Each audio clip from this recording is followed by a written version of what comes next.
wabah, tetapi dia juga bisa bersifat sebagai senjata yang bisa menampik segala kemunduran manusia itu sendiri. Bisa mempercepat pembangunan dan sebagainya. Cuman ada yang perlu juga digarisbawahi bahwa selain ada positifnya juga ada sisi negatifnya. Sebenarnya kalau berbicara tentang autokrasi dan artificial intelligence, saya sebenarnya tidak hanya membahas tentang autokrasi saja, tapi akan membahas yang lain juga. Termasuk dalam konteks penurunan atau defisit kognitif ya, perkembangan kognitif, perkembangan pemikiran manusia itu sendiri karena perkembangan artificial intelligence yang semakin masif dan semakin menurut saya untuk melakukan sebuah tindakan prevensi itu sangat sulit atau tindakan untuk penghindaran diri dari perkembangan artificial intelligence. Kenapa begitu? Yang pertama adalah artificial intelligence itu adalah akal yang terus berkembang, adalah hasil kreasi manusia, ya kan? Hasil kreasi manusia yang mungkin bisa saja positif, bisa saja negatif. Ibarat seperti ini, ketika kita misalnya eh, lihat dalam cerita dongeng Roro Jonggrang misalnya kan, ketika siapa namanya Bandung Bondowoso misalnya meminta bala bantuan misalnya kan, meminta bala bantuan terhadap jin untuk membangunkan apa namanya, membangun sebuah 1.000 candi kalau nggak salah. Ibaratnya AI itu adalah sebuah roh sebenarnya, roh algoritmik, ya kan? Itu diibaratkan seperti roh algoritmik yang sejatinya punya kuasa yang tidak bisa dikontrol oleh manusia itu sendiri. Jadi ketika kita terlalu banyak memanggil roh ya, memanggil roh algoritmik, efeknya adalah kita akan berada di area uncontrol, di area yang tidak bisa kita kontrol. Ya. Kita yang menciptakan algoritmik itu, kita yang memanggil roh-roh algoritmik itu, kita juga yang tidak bisa apa namanya, tidak bisa juga mengontrol eksistensi dari algoritmik itu. Ya hasilnya seperti Roro Jonggrang akhirnya kan, karena dia terlalu berlebihan memanggil maha kuasa, roh-roh maha kuasa, akhirnya dia tidak bisa mengontrol eksistensi roh-roh itu, justru menghancurkan eksistensi roh-roh Jonggrang itu sendiri. Karena memanggil suatu kuasa yang tidak bisa dia kontrol gitu. Artificial intelligence digambarkan seperti itu dalam buku Nexus yang ditulis oleh Yuval Noah Harari. Tapi nanti ada perbandingan yang menurut saya dari hasil sintesis saya sendiri tentang eksistensi AI itu sendiri. Perlu kita ketahui bahwa dalam autokrasi itu ternyata juga merusak sistem demokrasi atau sistem apa namanya, sistem networking networking organik manusia itu sendiri selama 100.000 tahun yang lalu yang dibangun oleh Homo sapiens itu sendiri. Kalau saya terinspirasi dari bahasan ini, saya terinspirasi dari buku Nexus, dari bacaan saya juga terhadap Homo Deus, kemudian Homo sapiens juga ya. Jadi kalau Homo sapiens itu dia bercerita tentang, berbicara tentang secara ilmiah, berbicara tentang secara ilmiah tentang intersubjektif kolektif ya. Intersubjektif kolektif itu adalah ibaratnya seperti ini. Pernah lihat kawanan monyet nggak? Atau pernah ke Bali nggak? Monyet, kawanan monyet itu dia ketika ketemu sama geng yang berbeda, itu pasti berantem kan? Eh, iya kan? Berantem dia.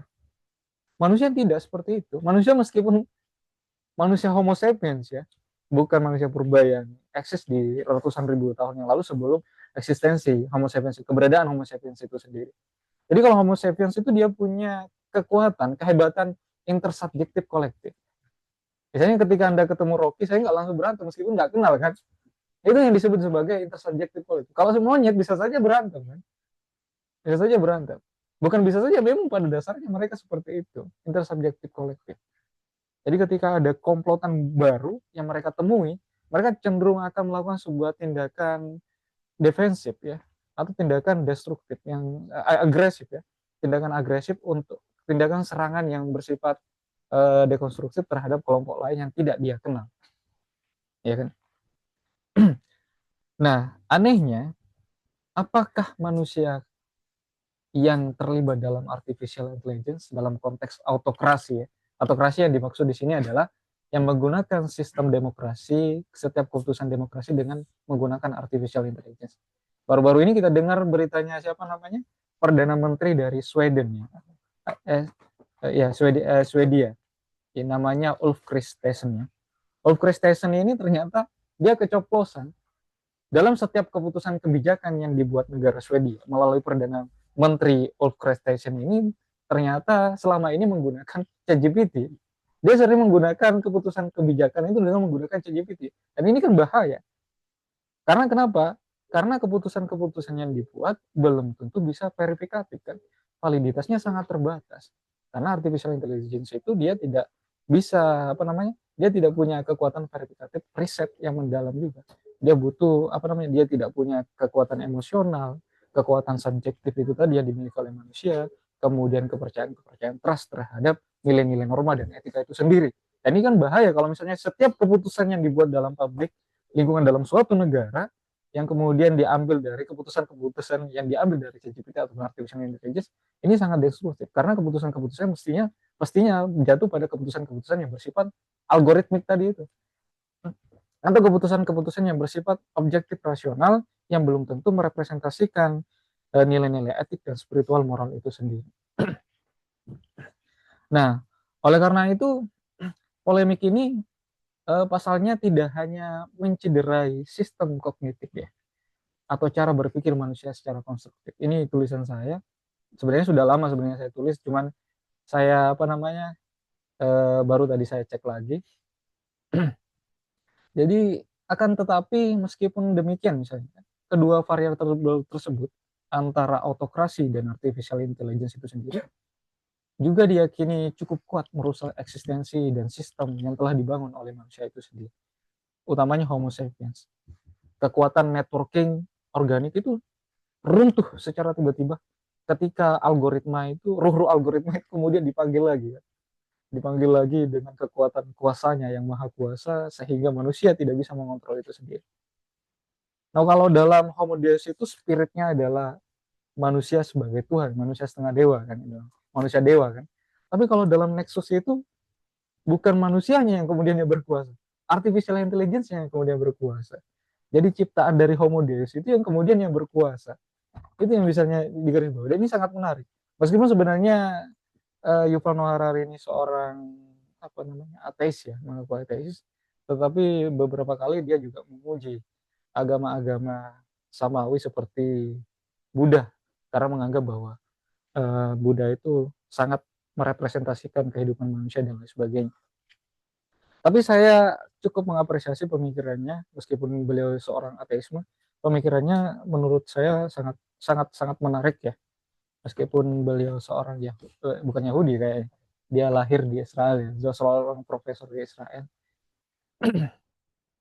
Nah, selain itu akibat dari nafsu dromologik ini bisa kita baca dalam tesisnya Paulo Freire, bagaimana dromologik itu perkembangan percepatan algoritmik yang membangun AI itu juga dihadapkan persoalan stabilitas demokrasi ya. Demokrasi kemudian defisit awareness. Defisit awareness ini pengurangan kesadaran. Jadi mengalami keturunan kesadaran tentang eksistensi manusia itu sendiri dan lain sebagainya.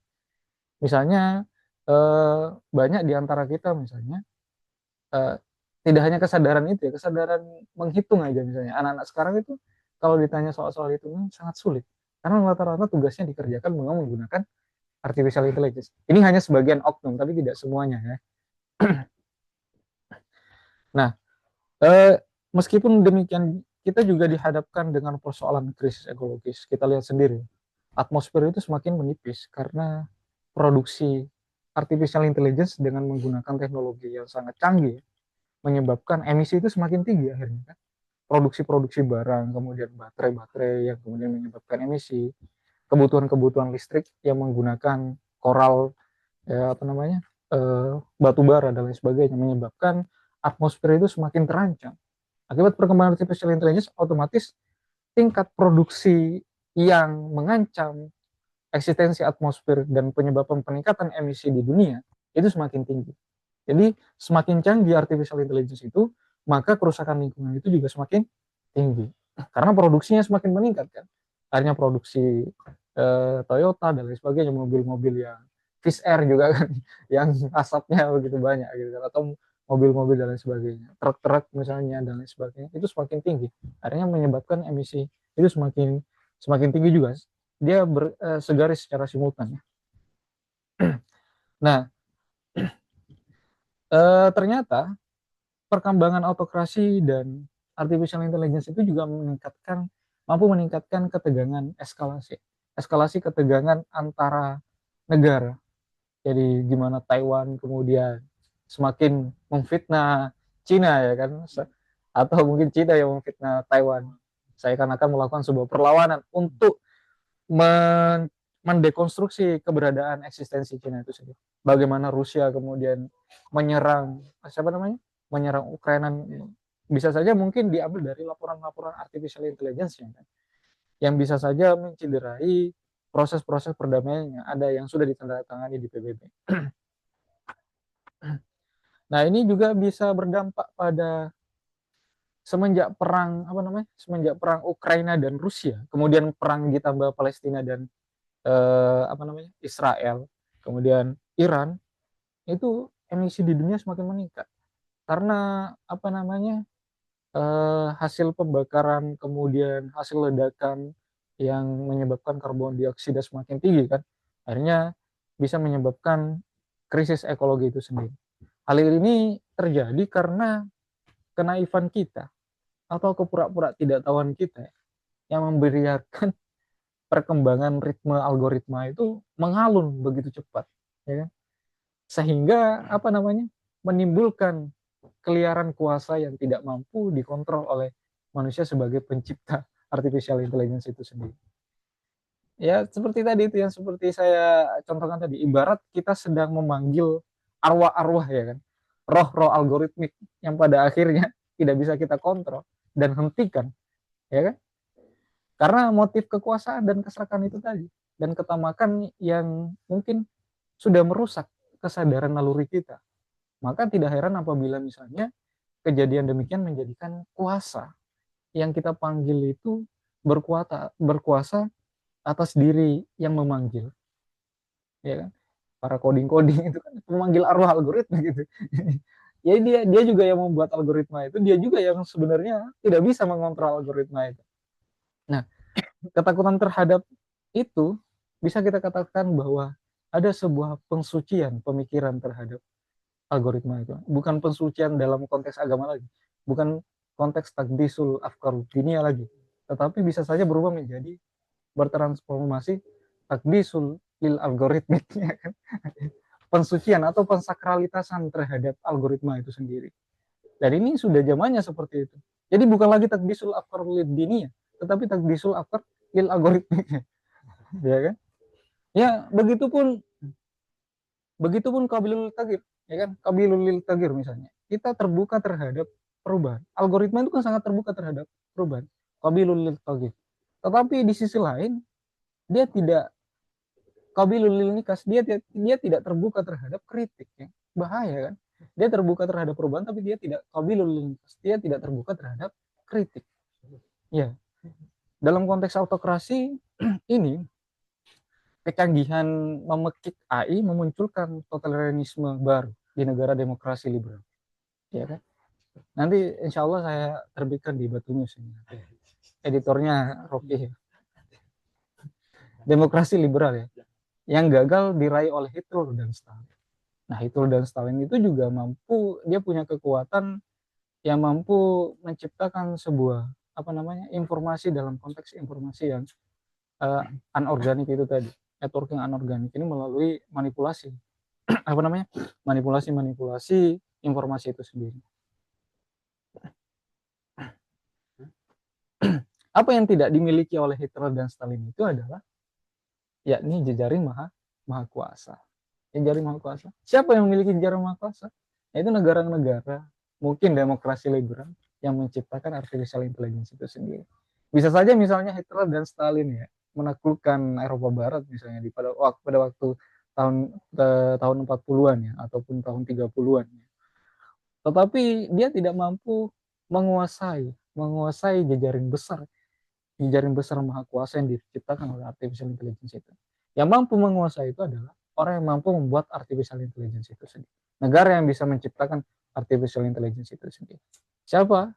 Ya bisa saja DeepSeek, ya kan? Siapa penciptanya DeepSeek? Bisa saja ChatGPT, ya kan? Bahaya semua itu nanti. Indonesia apa? Indonesia ini Apa? Apa Indonesia? Oh, Indonesia itu ya one one for all apa namanya? Yang animasi one for all apa namanya? Oh, iya. yang nilainya sampai 7,4 miliar itu. Oh, 6,4 miliar. Iya. Iya, one for all itu. klarifikasinya enggak. Oh, enggak ya? Itu pakai AI kan? Ya, itu animasinya beli itu. Oh, animasinya beli. Beli yang bukan artificial intelligence. Avatar-avatarnya beli. Oh iya, kayak dunia datar ya animasinya. Memang artinya. Iya. Ya kan? Nah, akhirnya yang mampu menciptakan dan merenggut jejaring maha kuasa ini melalui artificial intelligence itu tadi mampu menciptakan jejaring delusional. Jejaring delusional itu jejaring apa namanya? Kesadaran palsu dalam konteks itu. Unconsciousness ya. Ya dalam bahasanya Paulo Freire eh, pendidikan kaum tertindas ya. Bisa nanti dibaca ya. Di website saya nanti ada di situ. Ya. Jejaring delusional ini di masa kenyanggihan imitasi kecerdasan yang mungkin ya dengan pandangan naif terhadap keabsahan informasi berefek pada terciptanya jejaring optimisme. Nah, jejaring optimisme berlebihan ini tercipta. Akhirnya gerakan populisme itu semakin tercipta kan.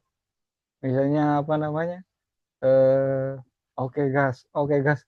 Itu kan ada kan video-videonya yang dibuat waktu itu kan pas kampanye-kampanye oke gas itu. Akhirnya menciptakan jaringan populisme sama dengan Trump di masa pemilihan tahun 2024 kemarin, baru enggak tahu ya 2000 berapa ya? 2023 atau 2024 ya, kalau nggak salah ya. Itu dia membuat defect melalui creating image, membuat gambar yang seakan-akan ia sedang merangkul orang-orang kulit hitam. Ya, ia sedang merangkul orang kulit hitam. Dia menggunakan defect itu, akhirnya suaranya meningkat di waktu itu. Akhirnya suaranya meningkat di waktu itu. Tidak hanya itu, Trump juga dituding oleh salah satu ditulis di koran Guardian. Aku tadi baca ya. Di koran Guardian itu dia ditulis bahwa 50 juta profil Facebook itu dicuri untuk Cambridge Analytica dalam kasus kebocoran data besar-besaran. Jadi Cambridge Analytica itu dia menjual datanya kepada salah satu tim sukses Trump. Ya, hasil surveinya di Amerika kemudian dijual sebanyak 50 juta data itu dijual ke salah satu pimpinan Trump untuk untuk memahami apa sih yang diinginkan oleh para voters atau oleh para pemilih itu sendiri. Ya dengan cara membaca data yang sudah diisi oleh analytical Cambridge atau Cambridge Analytica itu sendiri. Dan ini sangat bahaya menurut saya. Dan ini tahun 2014, apalagi tahun 2024. Gampang sekali misalnya. Ya bisa kita lihat misalnya, salah satu wakil presiden ya di negara Konoha misalkan menggunakan AI misalkan ketika ingin menyampaikan sesuatu perkembangan teknologi di Indonesia yang begitu masif dengan menggunakan artificial intelligence misalnya. Padahal ya belum tentu ya, belum tentu sebagus itu.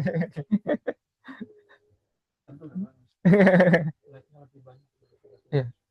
Nah ini sudah sangat tercipta, sudah sangat banyak tercipta jaring optimisme yang akibat dari artificial intelligence dalam konteks autokrasi itu sendiri. Karena apa ya?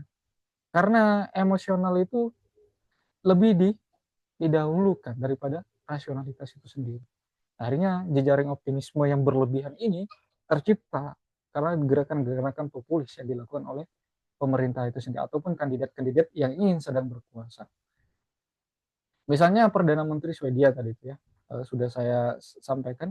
Kemudian presiden kita atau wakil presiden di negara Konoha ya, ceplos aja ya. Ya banyak banget ya. Tetapi apa yang perlu kita lakukan untuk menghadapi permasalahan itu? Yang pertama adalah kita harus berani melatih analytical thinking kita, kemudian pemikiran kritis kita itu sendiri. Jadi dua senjata ini tidak boleh lepas dari kehidupan manusia itu sendiri untuk mempertahankan eksistensinya sebagai manusia yang ansih menurut saya. Kalau misalnya mempertahankan eksistensi manusia itu ya kalau misalnya dia hanya cenderung mengandalkan ChatGPT, tidak mau melatih pikirannya untuk berpikir kritis, kemudian untuk berpikir secara analitis, ini sangat bahaya menurut saya. Jadi kehilangan kemampuan berargumen, kehilangan kemampuan verifikatif, kehilangan kemampuan untuk melihat apakah ini benar atau salah. Kalau misalnya ini kebenaran informasi ini digunakan salah gunakan, maka yang terjadi adalah menurut Yuval Noah Harari, maka yang terjadi adalah kuasa yang berlebihan. Tetapi ketika informasi ini digunakan untuk melatih analytical thinking, kemudian untuk melatih daya kritis itu, maka yang terjadi adalah informasi yang benar bisa menjadi informasi yang bersifat kebijaksanaan dan akan membangkitkan kebijaksanaan manusia itu sendiri sebagai manusia seutuhnya yang tidak bisa dijadikan sebagai objek oleh teknologi itu sendiri. Mungkin demikian dari saya. Oh, di sisi lain ada variabel lain. Di sisi lain ada variabel lain yang mungkin bisa dilatih. Yang pertama adalah tingkat pemikiran kultural itu juga harus dimajukan kembali, lokal wisdom harus dimajukan kembali, nilai-nilai etika, nilai-nilai moral dan lain sebagainya itu harus dipertahankan, atau perlu nilai-nilai spiritual itu juga harus dikembangkan untuk melakukan intervensi terhadap perkembangan teknologi artificial intelligence yang bersifat objektif dan rasionalis itu. Demikian dari saya. Assalamualaikum warahmatullahi wabarakatuh. Waalaikumsalam warahmatullahi wabarakatuh.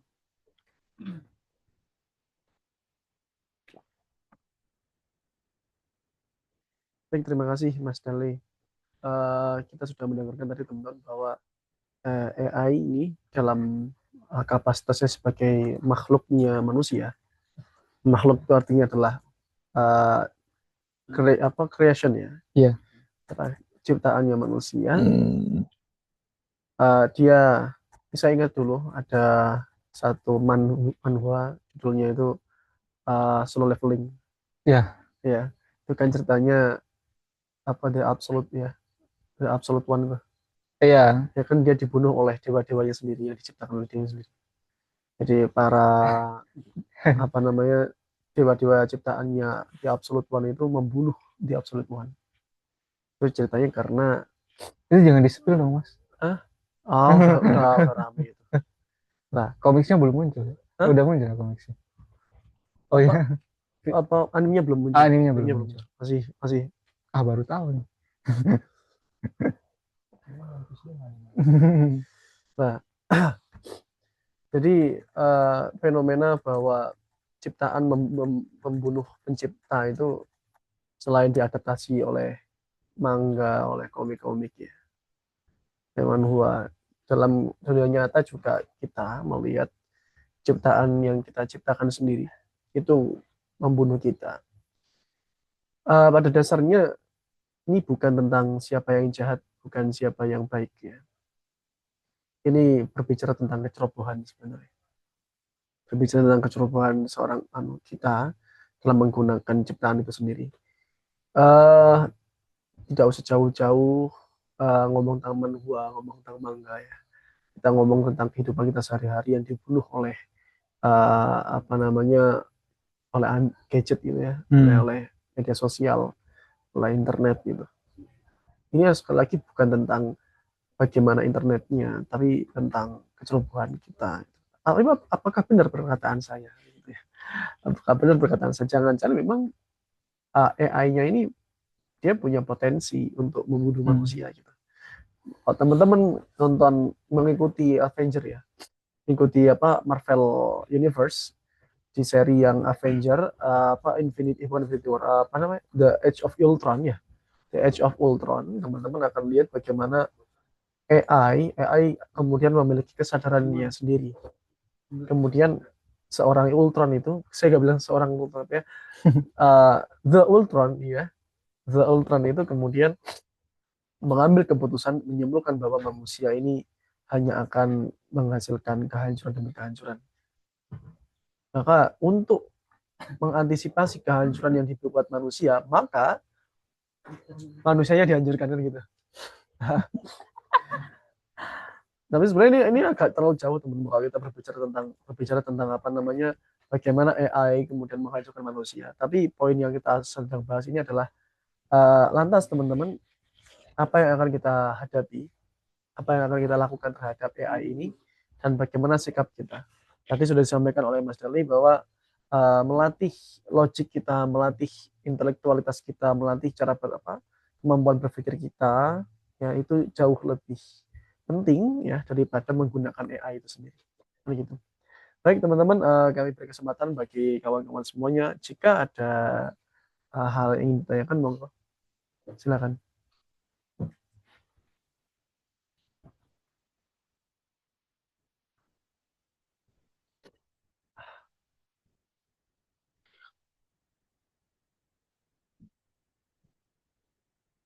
Kalau teman-teman belum ada, saya ingin pantik dulu. Teman-teman begini, autokrasi itu menghendaki adanya satu momentum di mana suatu negara ya tidak lagi menggunakan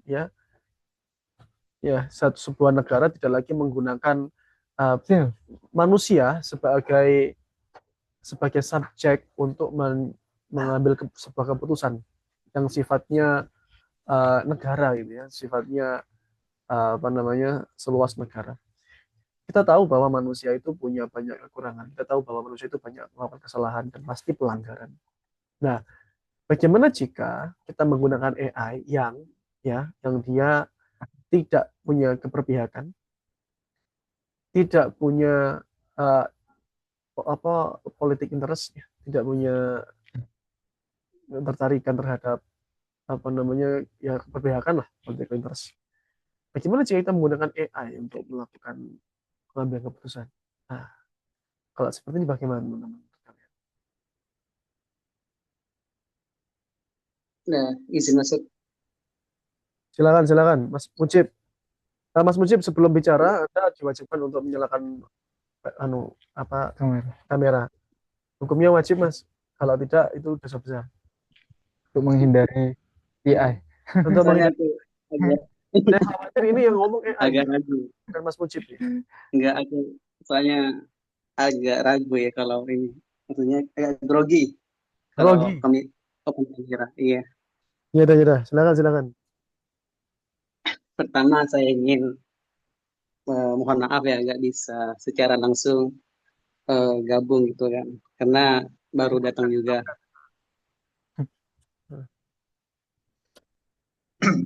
Kalau pengen dimaafin datang ke sini. Ya. Kemudian saya juga mohon maaf karena telat untuk join Zoom itu. Oh iya, nggak apa. Sedikit dan telat juga ya mendengar apa yang disampaikan oleh pemateri malam hari ini. Uh, Mungkin langsung saja ya yang saya bingungkan tuh masalah bukan tema sih materi yang diangkat itu barusan disinggung juga masalah apa ya adanya AI itu tidak ada keberpihakan itu kan. Nah bagi saya mungkin harus dijelaskan juga ya bagaimana pemateri itu menyampaikan spek khususnya itu kan AI mana yang dimaksud itu kan. Bagi saya kalau kita mau uh, menggunakan contoh AI seperti ChatGPT itu merupakan alat bantu konsepan itu kan. Jelas kalau tidak ada berpihakan bagi saya itu mungkin sangat salah kan narasinya begitu. Karena dalam sebagai alat untuk apa ya? Untuk menciptakan suatu ide itu sangat diperlukan AI itu kan. Jadi tidak ada konteks bagaimana AI ini sangat bahaya itu kan, tidak itu kan. Nah, mungkin secara bahayanya langsung itu lebih ke konteks ke individualnya masing-masing itu kan, ke manusianya itu kan. Bagaimana cara menggunakan AI itu kan secara bijak. Mungkin seperti itu.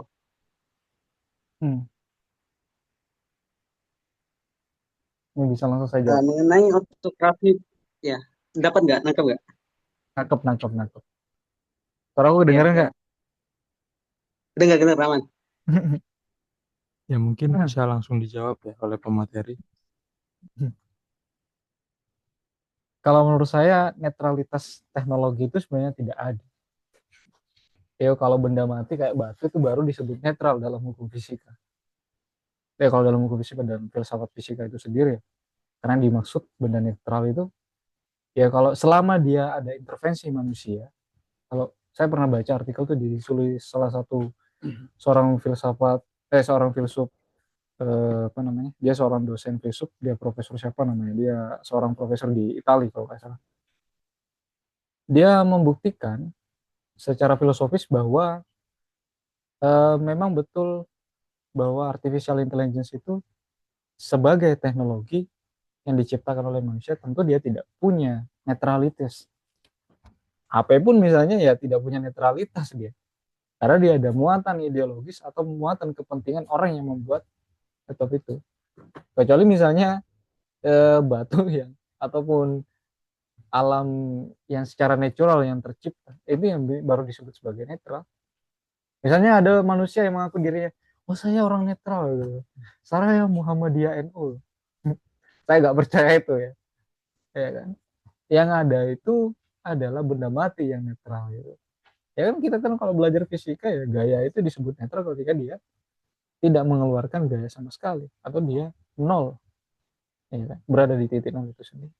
Tetapi selama ada intervensi manusia itu sendiri, penciptaan algoritma, kemudian penciptaan kesenian dan lain sebagainya, pasti ada muatan ideologis yang membuktikan bahwa dia tidak netral.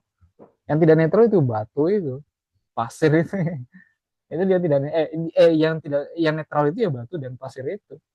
Kalau selama ciptaan manusia, saya jamin tidak ada yang netral. Semuanya memiliki kemuatan ideologis atau muatan cita yang dibuat oleh seorang kreator itu sendiri. Misalnya dalam film Solo Leveling itu tadi, apa namanya? Hyun Min, siapa namanya? Siapa sih namanya? Aku lupa ya. Dia kan diciptakan untuk mempermainkan, dia untuk mengentertainment kan, mengentertainment di Absolute One itu tadi kan, di Absolute One, yang pada akhirnya dibunuh oleh apa namanya, hasil ciptaannya sendiri. Karena dia tidak mampu mengontrol, dia menciptakan suatu kuasa, dia membangkitkan suatu kuasa yang pada akhirnya tidak mampu dia kontrol ya. Si dia absolut. Menurut saya bukan dia absolut ya pakainya. Karena kalau dia absolut dia tidak bisa sama sekali diintervensi. Tapi dia adalah apa namanya? Dia di relatif ya. Bukan di relatif dalam konteks saudara ya, tapi dia adalah di relativisme. Dia adalah relativitas. Karena dia mampu diintervensi oleh hasil ciptaannya itu sendiri. Jadi tidak ada teknologi yang benar-benar yang netral, kecuali teknologi yang tidak dipakai sama meskipun dia tidak pakai, sebenarnya tujuannya ada ideologinya juga, ataupun bisa dibuktikan netral. Setiap yang diintervensi oleh manusia itu sendiri itu ada ideologi yang bermuatan di situ, atau ada suatu keinginan dari sang pencipta itu sendiri, tujuan dari dan motif dari penciptaan satu benda itu sendiri, selama ada intervensi manusia itu sendiri.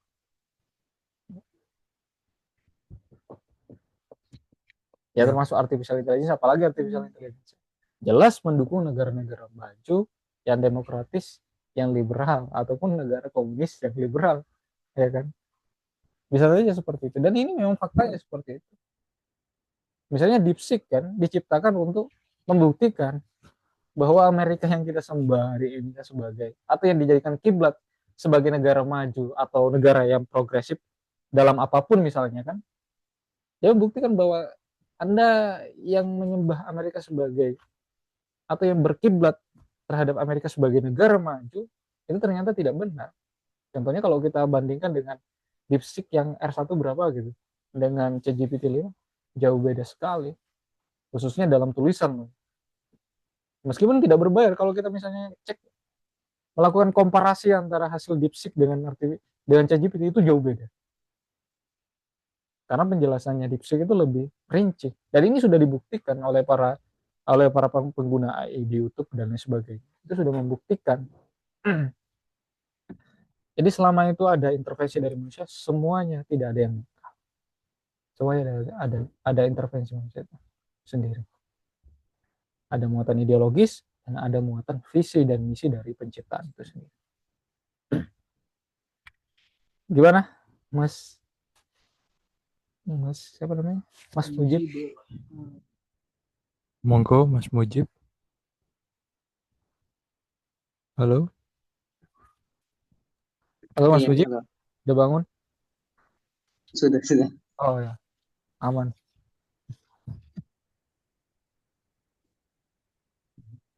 Iya, sudah sih dari saya. Mungkin Oh ya ganti. walaupun masih belum agak saya terima sih itu kan. Maksudnya muatan ideologis diciptakan diciptakan apa ya? Artificial artificial intelligence itu kan sebenarnya penilaian penilaian kita itu kan. Penilaian masing-masing lah itu kan. Mungkin. Iya, akibat Mungkin ya, selera itu dia membuktikan bahwa eksistensi teknologi yang dibuat oleh manusia itu dia memiliki muatan ideologis, dia tidak netral. Meskipun bukan iya, ideologis dalam konteks kenegaraan dan lain sebagainya, ideologis individu itu yang menciptakan teknologi itu juga bisa disebut sebagai muatan ideologis. Ya, kan? Ya, mungkin ada ya lagi. mungkin yang lain dulu. Yang lain. Ya, monggo, monggo. Ada yang bertanya?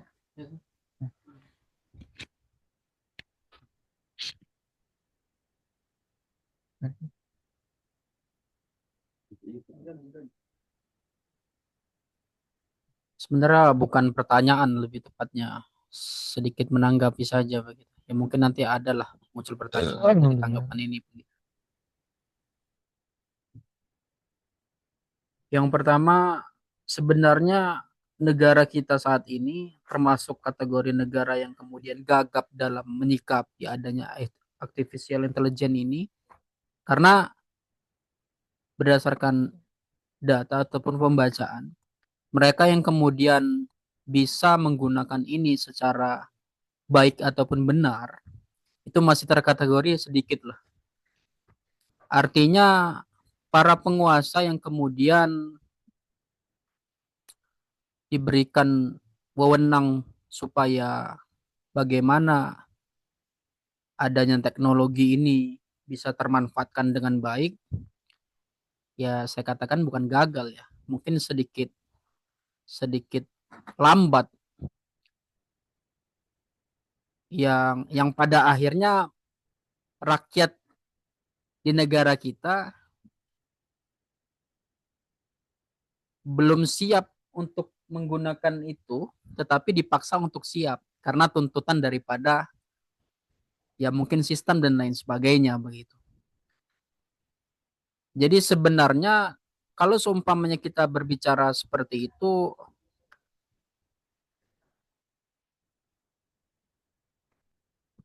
yang sangat berperan untuk kemudian bisa, bukan mengcounter ya, yang sangat berperan penting kemudian bisa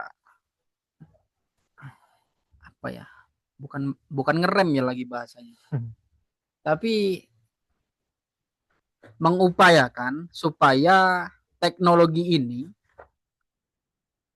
bisa termanfaatkan dengan baik, khususnya karena kan ini kan basisnya juga kan menggunakan ya jejaring internet gitu. Negara kita ya terkategori negara yang belum rata secara itu, tetapi tuntutannya disamaratakan begitu. Ya bukan, kalau seumpamanya kita terhegemoni lah, saya lebih berkata seperti itu. Kalau seumpamanya kita tidak menggunakan ini, kita dikategorikan negara tertinggal dan lain sebagainya, dikarenakan ya sedikit lambat pergerakannya. Tetapi ketika kita memaksakan diri kemudian untuk supaya menggunakan ini, tetapi baik itu penyuluhan dan lain sebagainya belum dilakukan secara masif, akhirnya banyak penyalahgunaan. Penyalahgunaan akan bagaimana sebenarnya tujuan daripada teknologi ini diciptakan begitu. Ya, sangat menarik tadi menyoal terkait kemudian eksistensi daripada manusia itu sendiri semakin terkikis dengan adanya teknologi. Saya rasa itu sudah dimulai sejak ya dunia digital ada lah. Cuma mungkin saat ini yang kemudian sangat terasa secara eksistensialnya, mungkin secara apa ya, manusia serba yang ingin instan, akhirnya mereka tidak melewati proses daripada baik itu pengetahuan, kemudian hal-hal yang sifatnya harusnya melalui proses pencarian dengan mungkin menuntut ilmu dengan bertemu dengan guru, tetapi sudah diwakilkan dengan adanya narasi yang disampaikan oleh teknologi itu sendiri begitu. Ya mungkin itu sekitar tanggapan saya. Mungkin ya bisa disampaikan terkait benang merahnya lah. Ya mungkin tadi nggak ada sebenarnya tendensi pertanyaan, tapi saya rasa itu bisa memunculkan pertanyaan lah. Mungkin itu. Terima kasih.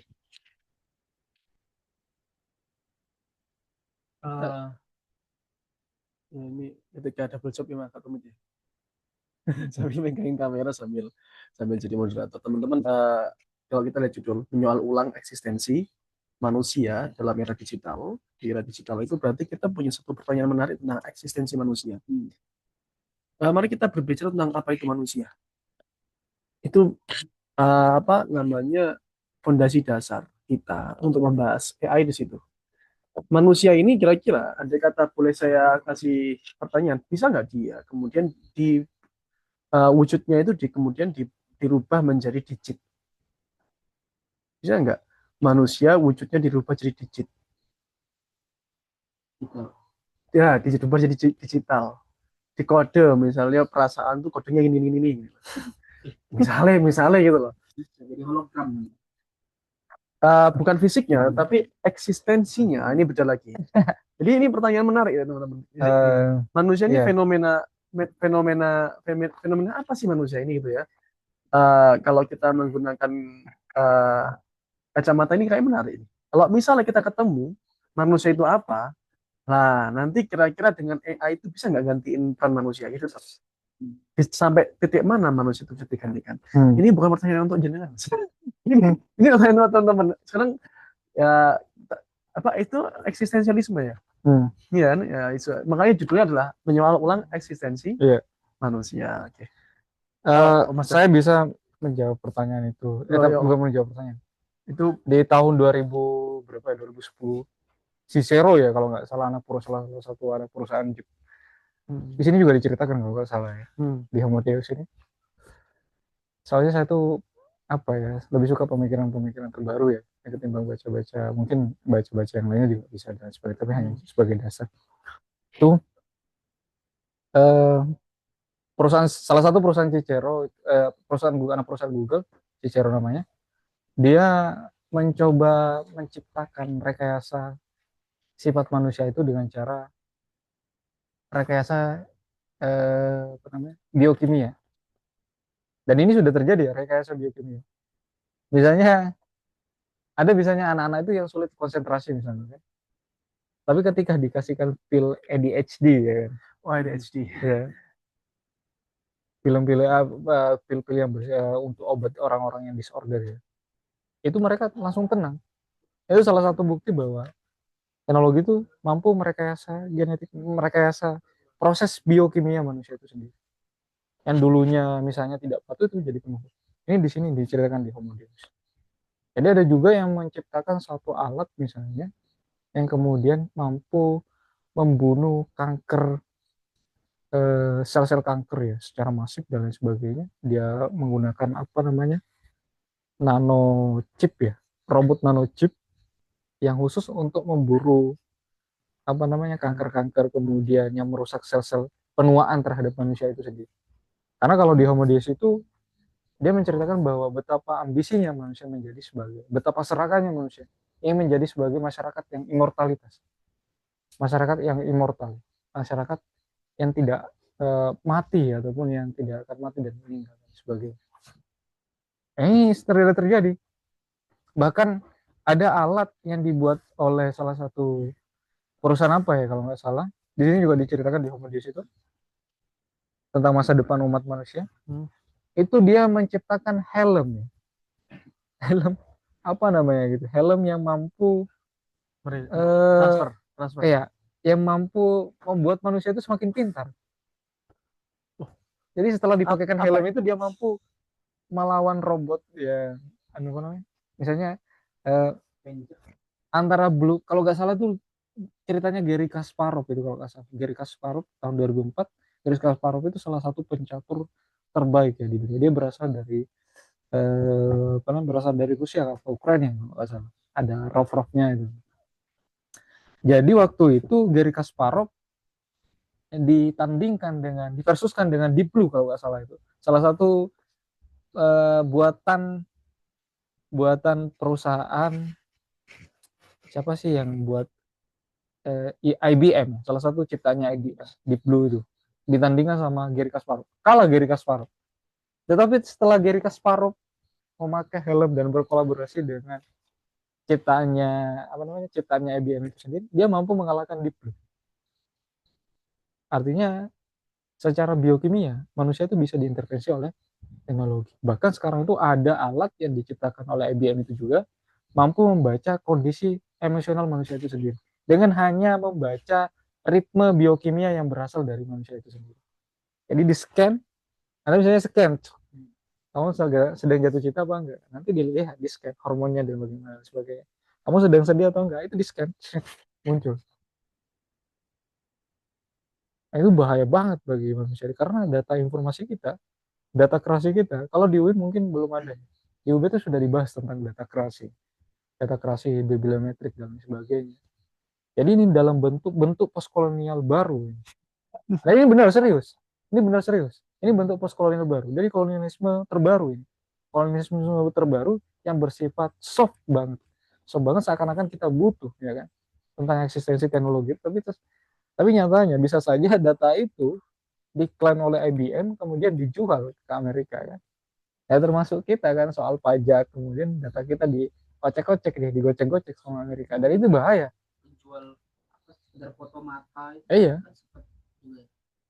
Fingerprint kita itu kita nggak bisa berelak dan mengelakkan diri bahwa fingerprint kita itu direkam oleh Samsung, direkam oleh Xiaomi, direkam oleh Huawei ya kan, dan lain sebagainya.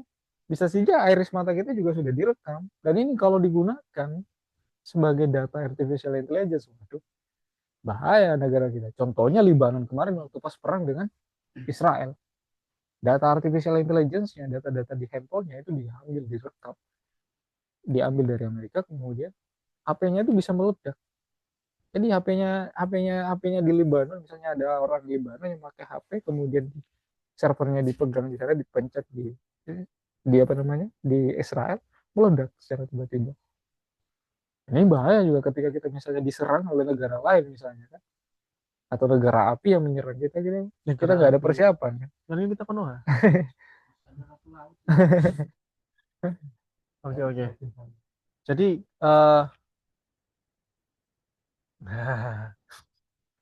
jadi kesimpulannya manusia itu bisa dimanipulasi melalui pendekatan kimia dan sebagainya. Rekayasa biokimia itu sudah ada. Rekayasa biokimia, oke. Artinya kalau kita berbicara tentang konsep eksistensialisme ya, berarti manusia ini eksistensinya sebagai apa sebenarnya? Kira-kira dia nggak digantikan atau direplikasi dalam bentuk yang berbeda. Ini dulu pernah saya ada bayangan menarik ini teman-teman. Mengapa kok kemudian pohon itu bisa tumbuh dari biji yang begitu kecilnya gitu ya? Karena dalam biji itu ada kode-kode gitu, kode genetik. Nah kalau kita kemudian bisa mereplika genetika yang ada dalam biji tersebut, kita bisa membuat biji yang baru kan gitu. Kan itu bayangan yang sederhana sekali. Kira-kira bisa nggak manusia digituin juga? Kalau bisa, yus kenapa kemudian kita harus repot-repot milih orang di setiap pemilu gitu ya, atau ya untuk milih orang dengan sekian banyak uang yang harus digelontorkan ya. Kenapa nggak milihkan AI saja gitu ya? Hanya kita bayangkan di depan aja bahwa manusia bisa digantiin gitu loh. Nah kalau kita ngomong eksistensi manusia itu adalah biokimia, dan biokimia itu punya genetiknya sendiri gitu, punya kode-kodenya sendiri. Nah, itu yang kemudian jadi persoalan dalam tema kita, menyoal ulang eksistensi manusia di era digital gitu. Nah teman-teman silakan. Mungkin ada yang lain.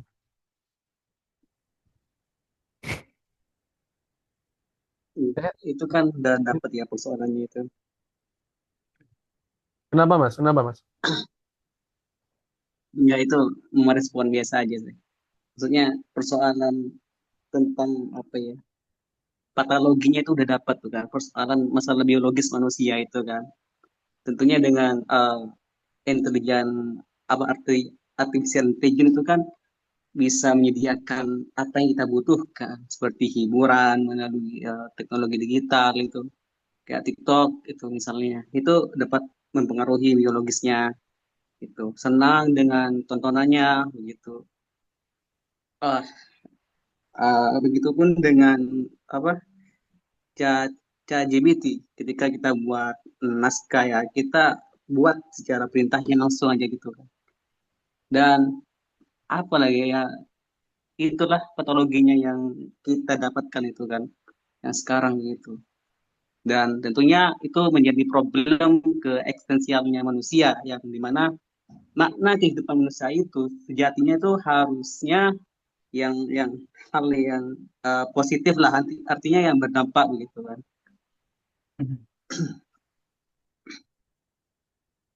Ya mungkin begitu sih dari saya. Maksudnya dalam satu kata apa Mas? Satu kata kuncinya, kata kuncinya apa?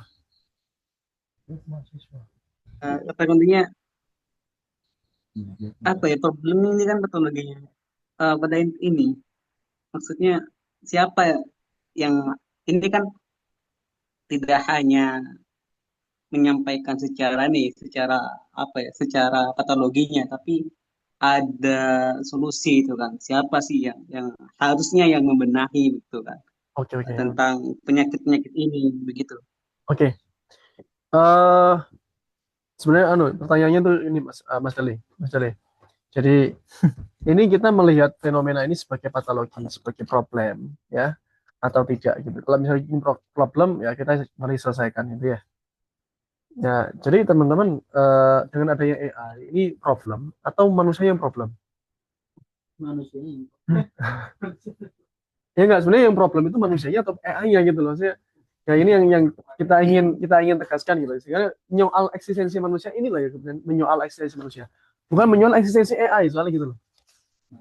Nah, sekali lagi apa yang sudah diciptakan ya, dia dia memang sudah ada, tapi apa yang tercipta itu tidak lepas dari siapa yang menciptakan gitu. Nah, kalau kita ingin menyoal, jadi kita soal tuh, yang kita ingin problem, yang kita bikin solusi itu manusianya atau AI-nya. Atau jangan-jangan kita ingin membatasi penggunaan AI tiap manusianya normal gitu. Ya ini sekali lagi gimana coba? Hmm.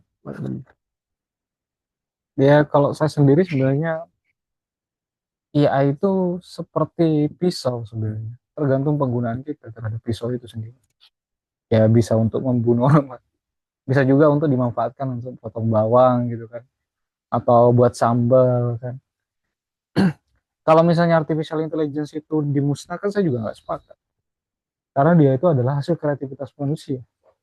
Jadi semakin kita menghalangi kreativitas manusia, termasuk saya tidak sepakat dengan mungkin misalnya pemberhentian terhadap rekayasa algoritmik. Saya sepakat rekayasa algoritmik yang mengarah pada maha kuasa artificial intelligence itu yang harus dihentikan sebenarnya.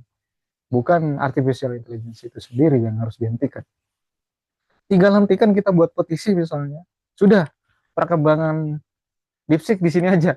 Kita sepakat perkembangan DeepSeek di sini aja. Kita sepakat bahwa ketika ada yang mengembangkan lagi, kita tuntut dia, kan? Kita penjarakan dia. Kan sepakat seperti itu. Karena bahaya banget kalau misalnya sampai apa namanya artificial intelligence ini tidak diberhentikan coding algoritmanya, dan ini sangat berbahaya menurut saya.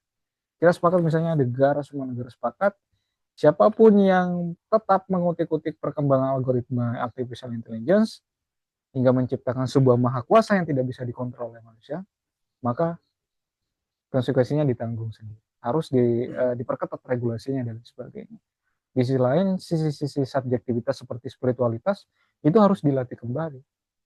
Makanya menurut menurut Oxford, kajiannya Oxford, kemudian analisisnya Yuval Noah Harari, salah satu yang tidak bisa digantikan adalah guru, itu sebagai penguat spiritualitas, norma dan lain sebagainya, etik, subjektivitas. Jadi kalau misalnya artificial intelligence, nah ini salah satu cara untuk melakukan tindakan preventif agar maha kuasa artificial intelligence ini tidak berkembang algoritmiknya sehingga mengontrol sisi-sisi subjektivitas manusia itu sendiri. Maka guru-guru juga harus dilatih, diperkaya kemampuan-kemampuan analitis dan kritisnya, kemampuan-kemampuan spiritual etiknya, kemampuan-kemampuan sifatinya terhadap manusia, kemampuan intersubjektifnya ketika berkumpul dengan manusia-manusia lain. Masalahnya, banyak anak-anak kita misalnya, teman-teman kita, adik-adik kita, itu lebih memilih dunia one dimension ya, one dimensional man. Dia lebih suka dengan setan gepeng ya. Setan gepeng ini lebih suka dengan setan gepeng, sehingga di kamar seharian gitu kan, scroll dan lain sebagainya. Akhirnya di sini juga perlu pengertian bahwa nekrofilian, sikap nekrofilian terhadap kecintaan terhadap benda mati ini juga berbahaya bagi eksistensi manusia itu sendiri. Nekrofil itu Iya. mayat ya. Iya. Dia pemain ke HP. Kocak. Nekrofilian terhadap HP ini, Iya. terhadap setan gepeng ini bahaya banget menurut saya. Betul. Makanya ini guru ini harus jangan hakim yang digaji banyak, guru yang harus digaji banyak. Karena hakim suatu saat bisa digantikan oleh artificial intelligence. Betul apa enggak? Betul, sangat betul. Karena keputusan-keputusan ini kan sudah dibuat secara teks. Tinggal dimasukkan ya. Keputusan apa yang harus saya lakukan kan? Ya kan kita kan seperti itu, bisa saja seperti itu. Tapi kalau guru dia juga mengopeni ya kan. 8 jam. Kalau hakim tinggal memutuskan putusan. Gitu aja. Semestinya guru yang harus digaji banyak. Pengembangan pendidikan harus yang digaji banyak untuk bisa menguasai, meningkatkan analitis, ketingkatan berpikir analitisnya, kemampuan STEM-nya, sains, teknologi dan apa dan sebagainya, matematiknya harus juga dipertinggi. Ini malah gaji hakim yang dinaikkan. Ini malah buat Danantara. Kemarin Menteri Keuangan bilang apa dosen dan guru memang harus negara yang gaji itu, enggak? Ya iyalah. Kan dalam aturan konstitusi kan 20% mah. APBN itu harus untuk digunakan dalam pendidikan. Tapi pada faktanya untuk menggaji para komisaris mungkin seperti itu ya. Mungkin saja seperti itu. Oke. Mau teman-teman. Oh ya, silakan Bung Rocky. Aku sudah silakan Bung Rocky ya. Thank you Bang Karni. Ya karena saya tidak begitu paham tentang AI, tapi saya yang penting ngomong gitu ya, bukan ngomong yang penting gitu. Aku curiga ada chip robot nih. Ya jangan-jangan ini chip ya. Ini kan dia pandangannya kosong ya. Kayak IA ini.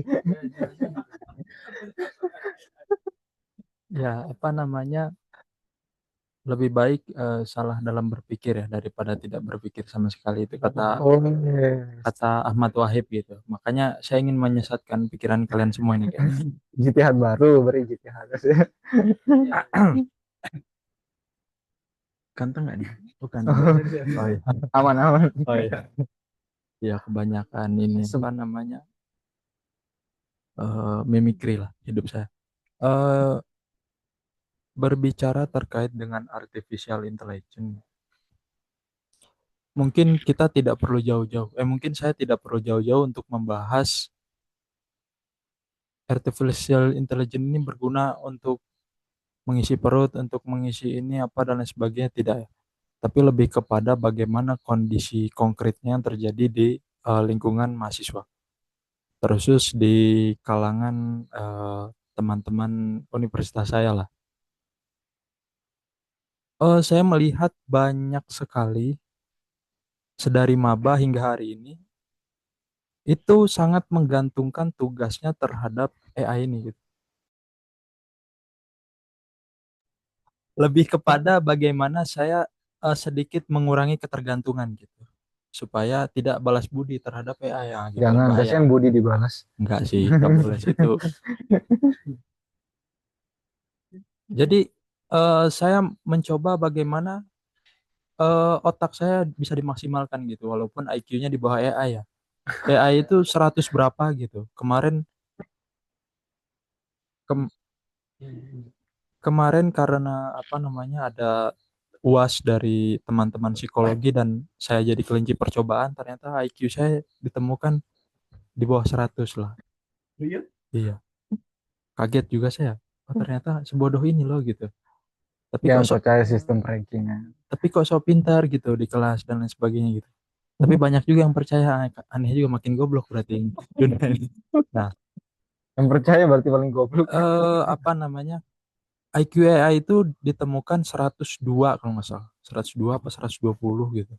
Saya hanya ber-IQ 82 kalau nggak salah itu.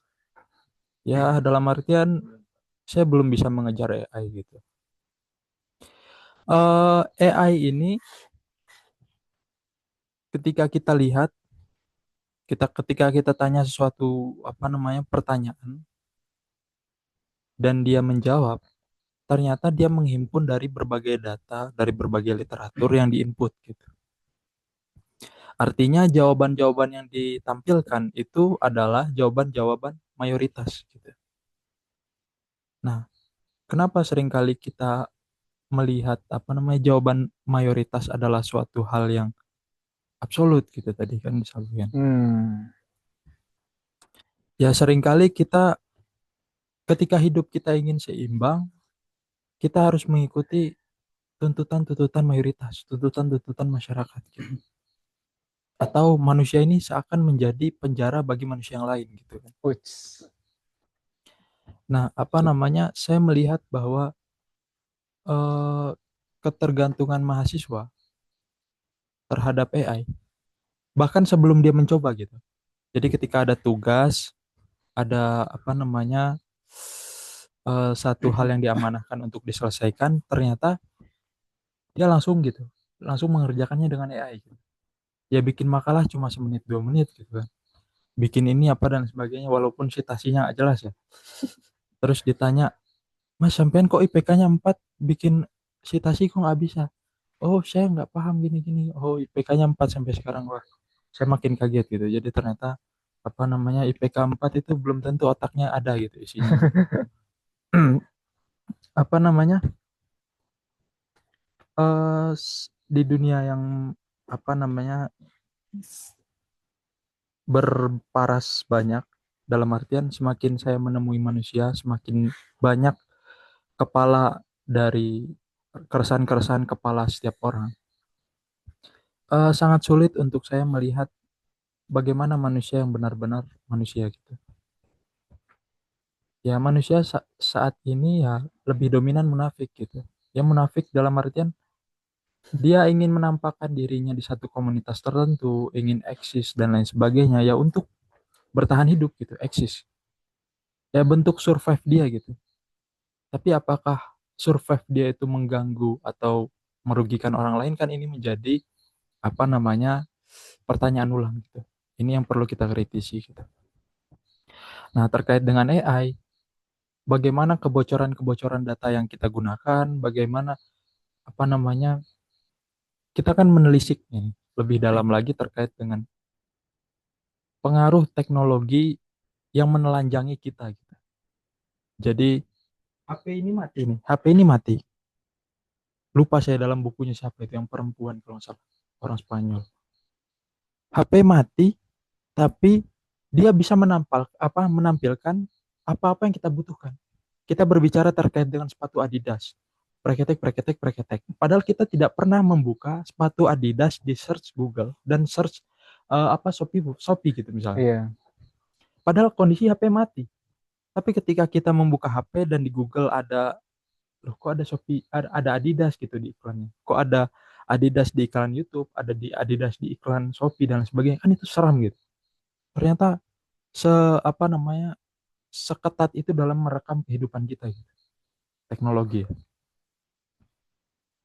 Jadi apa namanya saya melihat fenomena ini semakin menelanjangi apa namanya corak kehidupan kita yang privat. Secara secara alamiah ya manusia itu komunal ya, dalam artian ya Komunis. komunis setara lah ibaratnya. Jadi dalam artian kita sama-sama berdialek, kita sama-sama berhubungan dengan orang lain dan lain sebagainya gitu. Tapi apakah eh, apa namanya ranah dapur ya, itu kan bahasa klise ya. Kita bikin ranah kamar mandi kita harus dilihat orang lain gitu, ini kelamin loh. kok harus dipegang orang lain, kok harus disebarkan kepada orang lain, kan itu bahaya. Jadi apa namanya, tidak ada yang aman dalam dunia teknologi.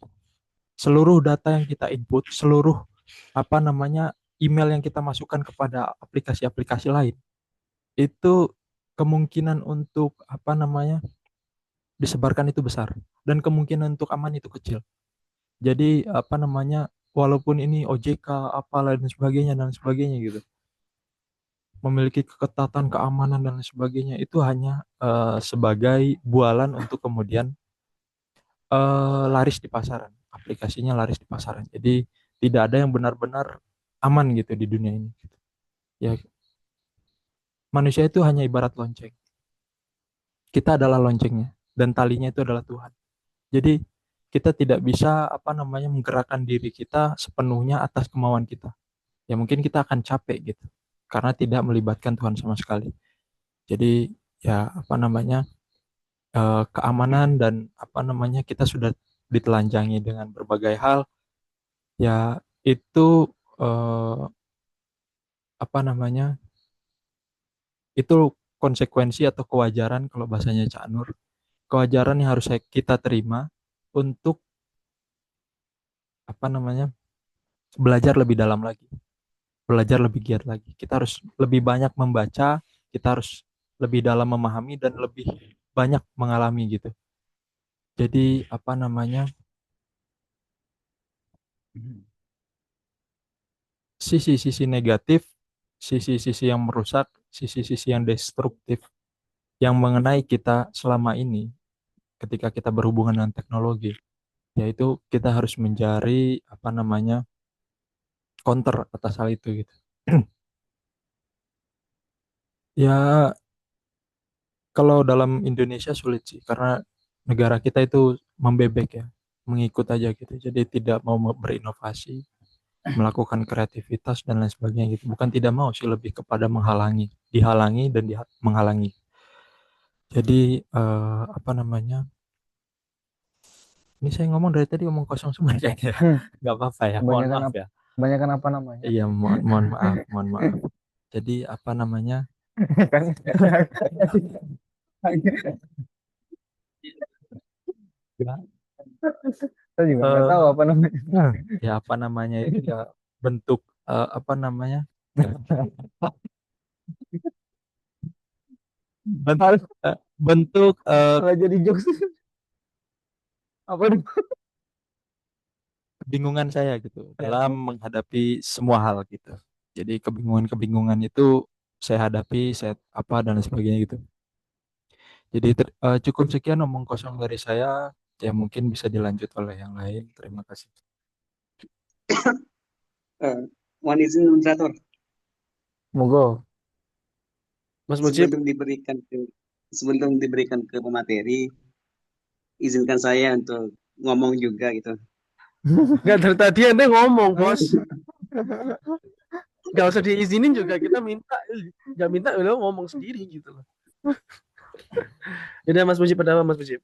Mungkin, Gak ada intel di sini. mungkin ini apa yang akan saya sampaikan ini terlalu di luar konteks ya, tapi takut saya ketidur nanti saya menyampaikan aja. Menyampaikan mengenai pernyataan Bung Rocky barusan ya. Sebenarnya untuk saya khawatirnya takut apa ya, takut mikiran Bung Rocky ini apa istilahnya ya, takut ini menolak dengan adanya intelijen sepenuhnya itu kan, kayak ChatGPT itu Ya, kan. kalau intelligence yang ditolak. Karena kalau saya melihatnya dari minasinya itu kan tentang pendiriannya itu kan menolak adanya ChatGPT ini itu kan. Kalau kita mau anu ya, mau karena saya ini khawatirnya gini kan, takut kita nggak mau belajar mengenai apa itu teknologi gitu. Itu yang saya takutkan itu kan. Karena kalau kita mau eh, apa ya, membaca mengenai perkembangan teknologi di Cina dengan di Amerika itu, mereka berlomba-lomba itu kan membuat apa adanya teknologi baru itu kan. Nah, jelas dalam pandang mereka, negara-negara maju itu tidak memandang teknologi ini teknologi merampas sepenuhnya fungsi manusia begitu kan. Tidak, sebenarnya itu kan tergantung dari kitanya masing-masing itu kan, bagaimana kita memperlakukan teknologi dengan baik begitu. Nah, makanya dalam dalam dalam menyikapi Cina dengan tumbuhnya teknologi di Amerika itu membuat teknologi bandingan gitu kan, tandingan, istilahnya itu tandingan. Nah, itu mungkin yang bisa saya sampaikan itulah.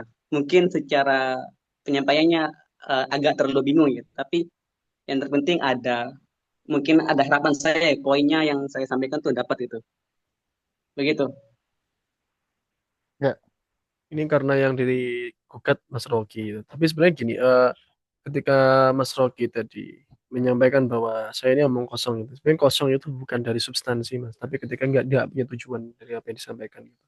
Jadi penting kemudian kita membingkai apa yang kita sampaikan itu atas 3 hal paling dasar. Satu adalah tujuannya, kedua isinya, ketiga adalah retorikanya gitu. Jadi retorika udah keren, kemudian substansinya udah kelihatan, tapi tujuan apa yang diomongin itu mungkin jadi kayak kosong gitu. Padahal enggak, padahal ternyata yang menariknya dari Mas Mujib, wah ini nggak kosong, ini Mas Rocky sedang menggugat AI dan kita nggak boleh pakai AI gitu kan, gitu ya sampaikan. Kalau misalnya Rocky ingin bantah silakan. Oke. Mas Fatih. Terima kasih, moderator. Mungkin saya menyambung dari apa yang disampaikan. Mungkin sebelumnya izin, karena saya juga telat, juga kurang memahami apa yang disampaikan oleh pemateri sebelumnya. Jadi saya ingin menanggapi dari Mas Rocky saja tadi. Mungkin ada keterkaitan di salah satu ayat di Al-Quran itu, ya mungkin ya, di surat Al-Baqarah ya, juz 2 itu tentang konsep wasaton. Wakadzalika ja'alnakum ummatan wasatan litakunu syuhada. Jadi kalau menurut beberapa ulama itu, kalau menurut Imam At-Tabari atau ulama-ulama klasik itu, wasaton itu diartikan sebagai umat pilihan atau umat pilihan, umat yang adil, umat yang menjadi satu panutan dari umat-umat yang lain, agama Abraham.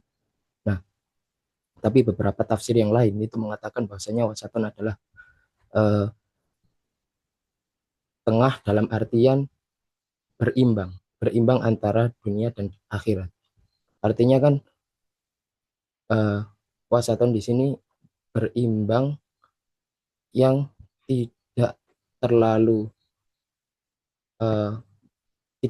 berlebihan di dalam hal dunia dan juga tidak terlalu berlebihan di dalam hal akhirat. Mungkin ketika ditarik dalam ranah AI atau teknologi, ya, sama, kita harus bisa memberikan satu kebijakan yang mengambil tindakan yang bijak dengan tidak terlalu berlebihan. Maksudnya tidak terlalu berlebihan ketergantungan oleh artificial intelligence dan juga tidak terlalu gaptek dengan artificial intelligence. Jadi ya kita juga sembari mempelajari apa itu AI dan juga kita juga tidak terlalu ketergantungan dengan AI.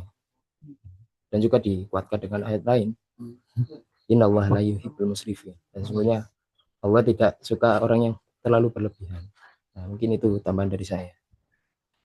Oke, silakan dikasih mic-nya.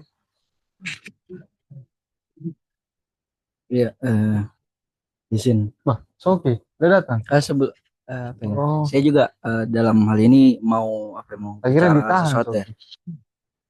Karena mungkin ada beberapa penjelasan tadi sebelumnya yang bisa dibilang connect dalam pikiran saya, walaupun ya connectnya masih semeraut seperti itu ya, sehingga mungkin ada nanti agak terkendala untuk mengutarakan seperti itu. Em, yang paling saya kepikiran tadi itu yang berkaitan sama pertanyaan dari moderator berkaitan apa sih sebenarnya manusia itu ya? Apa kemudian yang membedakannya dia dengan teknologi?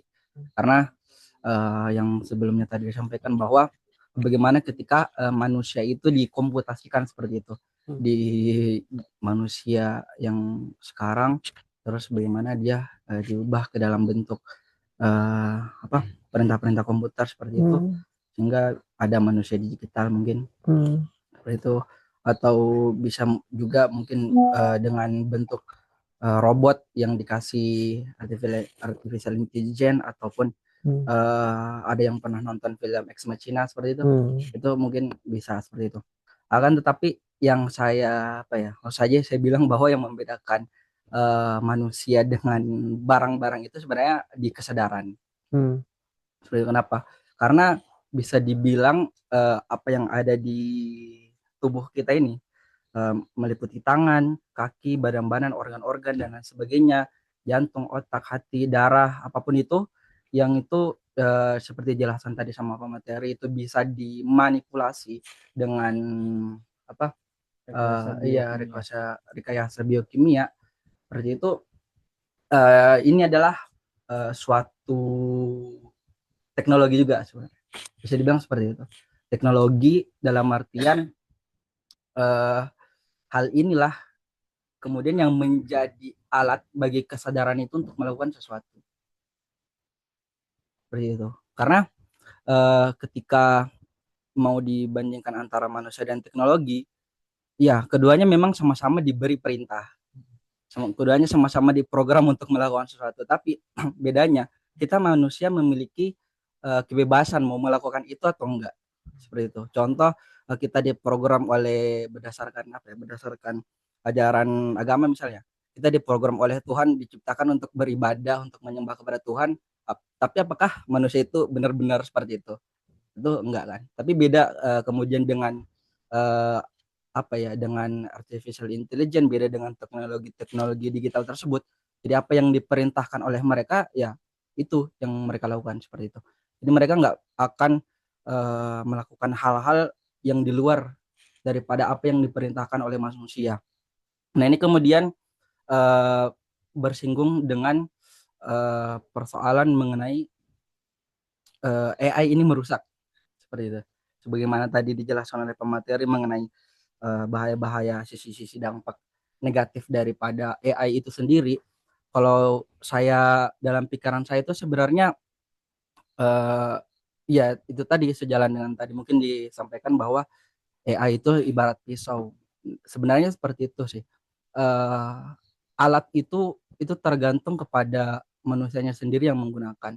Apakah itu diarahkan untuk tujuan yang baik atau itu diarahkan untuk tujuan yang buruk seperti itu. Nah, tetapi saya justru lebih sepakat daripada istilah kita tidak bisa mengontrol AI, saya lebih setuju dengan istilah kita tidak bisa mengontrol dampak negatif yang ditimbulkan dari penggunaan AI seperti itu. Karena mau apa? AI ini nggak bakalan menghasilkan hasil apa-apa kepada manusia ketika kita nggak menggunakan seperti itu. Jadi walaupun AI ini diciptakan, dibangun, tapi kalau misalnya mayoritas manusia nggak menggunakan AI, ya nggak ada apa-apa seperti itu. Dia nggak bakalan menghasilkan seperti disebutkan tadi krisis eksistensi ekologis dan lain sebagainya seperti itu.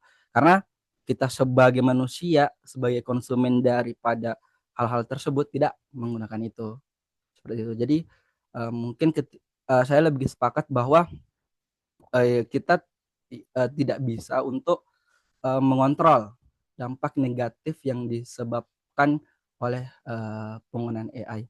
Sama yang terakhir lagi kebetulan saya dari sosiologi ya, belajar sosiologi itu kita belajar juga mengenai inovasi sosial. Nah itu memang dasar-dasarnya inovasi sosial itu adalah dasarnya ya berangkat dari inovasi ya. Nah di mana inovasi itu awalnya muncul itu memang kaitannya sama bisnis. Jadi inovasi atau sesuatu hal yang baru itu ada agar ada kebaruan dalam ekonomi. Karena kalau ketika misalnya yang berjalan dalam ekonomi adalah hal-hal yang itu aja, bisa jadi apa ya? Bisa jadi pasarnya tidak berkembang seperti itu. Makanya inovasi itu dibikin, salah satunya alasannya adalah untuk membentuk pasar baru. Nah, kita ini sebenarnya adalah pasarnya. Jadi iya, seperti itu dengan mereka yang si kreator dari AI ini yang terus mempropagandakan berbagai keuntungan-keuntungan dari menggunakan AI dan teknologi-teknologi digital yang mereka buat seperti itu kepada kita, sehingga kita kemudian wah ini kayaknya menarik untuk dipakai karena untuk memudahkan dan lain sebagainya. Tetapi kita tidak berpikir seperti itu. Ketika kita menggunakan hal ini, apa yang terjadi kepada kita kemudian?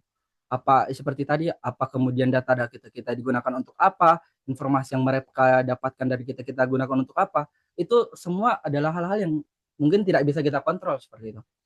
Nah, salah satu hal yang bisa kita kontrol itu adalah cuman apakah kita memang butuh teknologi itu atau tidak. Karena saya sangat terganggu gitu dari keterangan dari Pak Wapres ya, yang bilang bahwa yang tidak menggunakan AI bahkan ketinggalan oleh zaman seperti itu. Menurut saya kenapa kalau misalnya kita tidak menggunakan AI seperti itu, justru mungkin yang menurut saya yang bakalan ketinggalan adalah itu negara yang tidak mengembangkan AI, bukan yang tidak menggunakan. Kalaupun misalnya kita dituntut, ya kita individu harus menggunakan AI. Kenapa sebaliknya kenapa tidak mengembangkan AI dulu sendiri?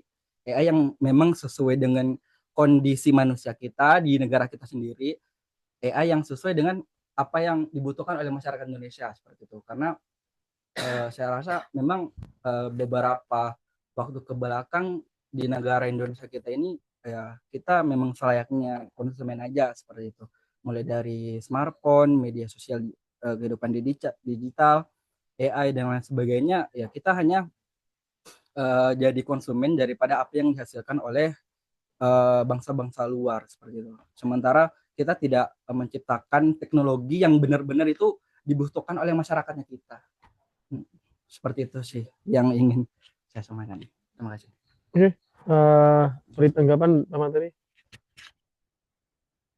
Terkait eksistensi AI seperti yang saya nyatakan bahwa sejatinya kita tidak bisa menolak eksistensi artificial intelligence itu karena dia adalah susunan pattern yang berasal dari proses konseptual yang bersifat ultra menurut saya dan bersifat algoritmatik.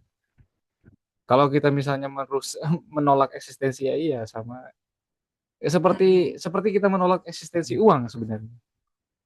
Kalau dalam bukunya apa namanya Rich Dad and Poor Dad itu kalau kita baca Robert Kiyosaki ya, kalau nggak salah di sini kayaknya ada bukunya. Ada. Saya pernah baca itu dia bilang kayak gini. Menolak eksistensi uang, tidak terlibat dengan uang dan lain sebagainya, itu sama gilanya kita gila terhadap uang itu sendiri.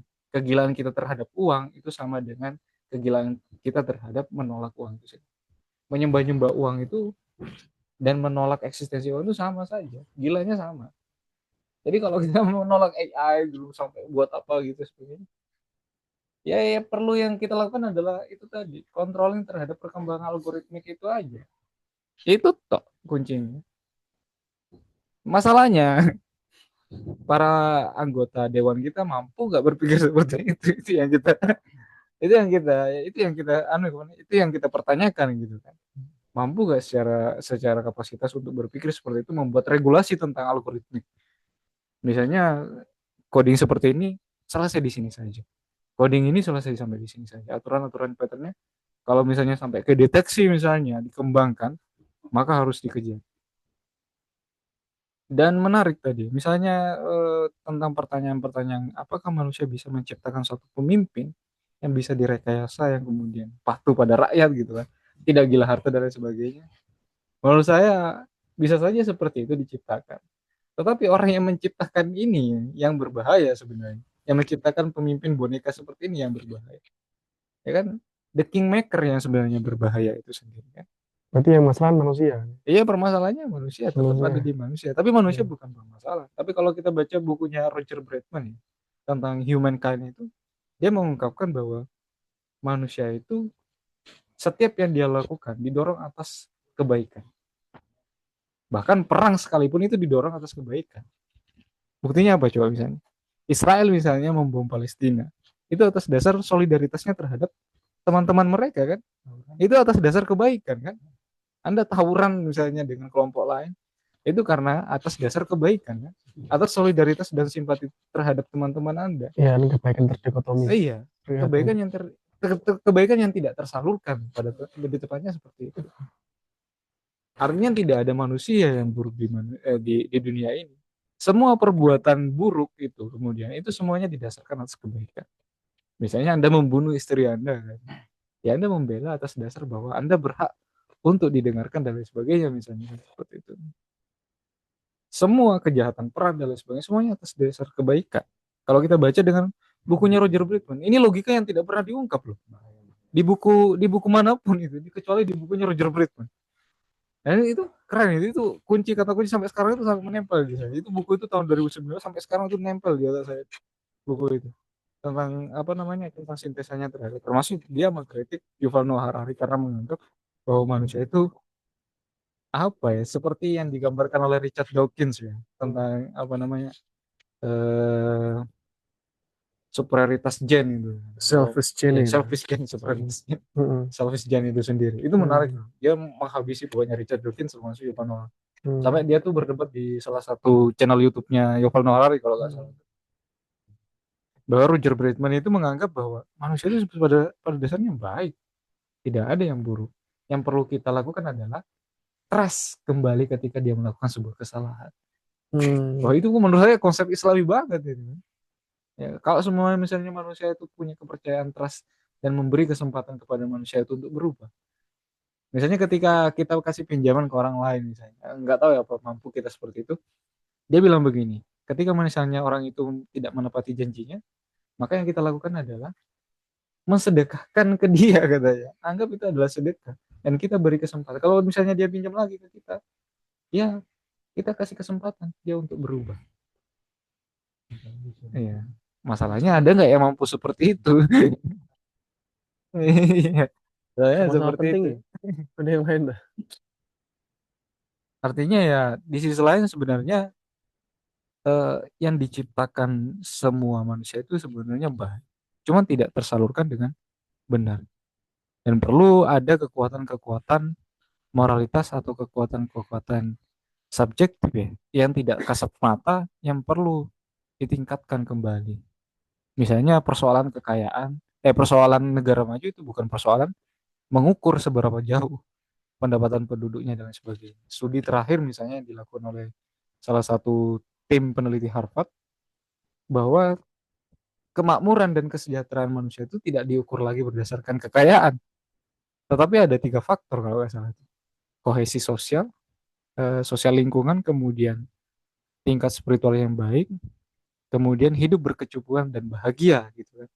Itu tuh yang diukur. Dan itu Indonesia menempati nomor 1 di dunia.